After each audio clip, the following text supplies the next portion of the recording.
ไปขุนฝางแคมปิ้งกำลังเดินทางไปยังขุนฝางแคมปิ้ง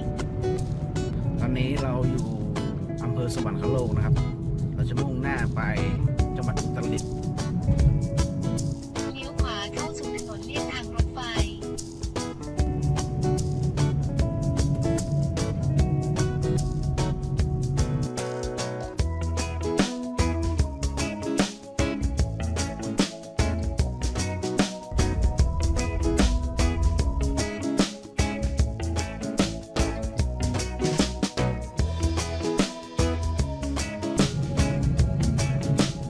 ที่เราเลยซอยนะครับเราเลยมายูเทิร์นอีกประมาณ16กิโลเราน่าจะถึงขุนฝางแคมปิ้งแล้วนะครับ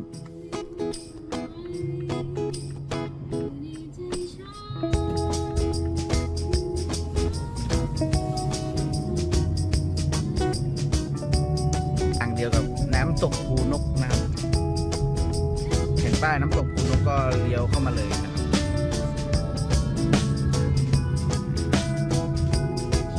เลี้ยวซ้ายนะครับเมื่อกี้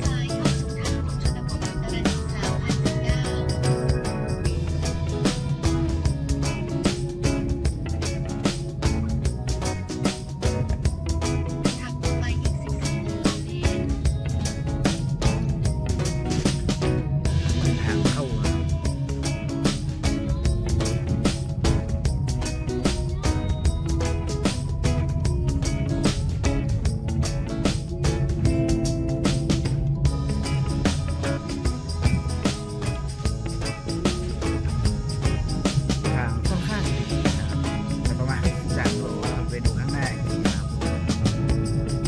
ต้อนรับ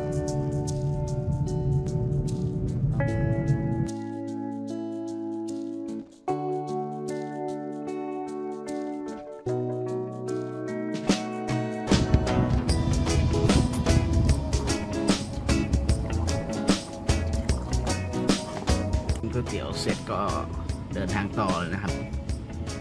ก๋วยเตี๋ยวถูกมากครับอร่อยด้วย20 บาทสวยงามครับ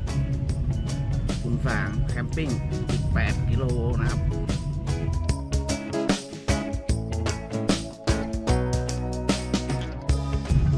ใกล้ถึงแล้วนะทุกคนนะมาอีก300 เมตรนะครับ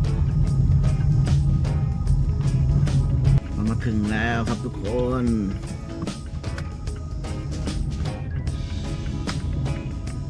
จ่ายที่ไหนพรุ่งนี้เหรอจ่ายหรือว่าวันนี้เลยครับผมน้องตอนเช้าพี่จะมีกาแฟขนมปังมีโจ๊กมีมาม่าเลยรองท้องก่อนกลับนะคะมาทานได้นะคะได้ครับ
1, 2, 3,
กับใครก็หัวชนกับใครก็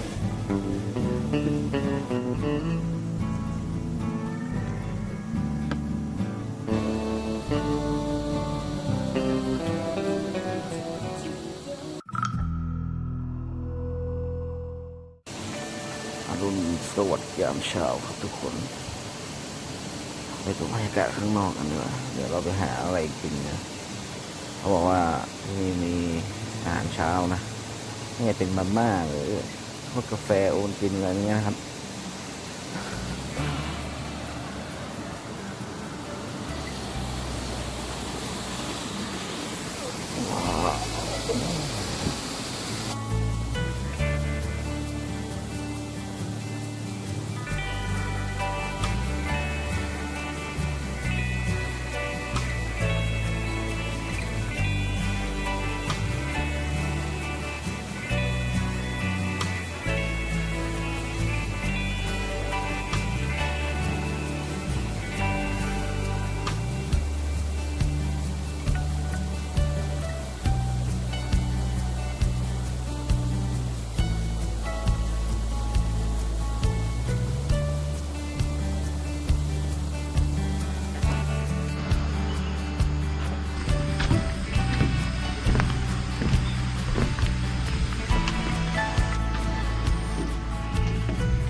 โอเคครับทุกคนตอนนี้เราก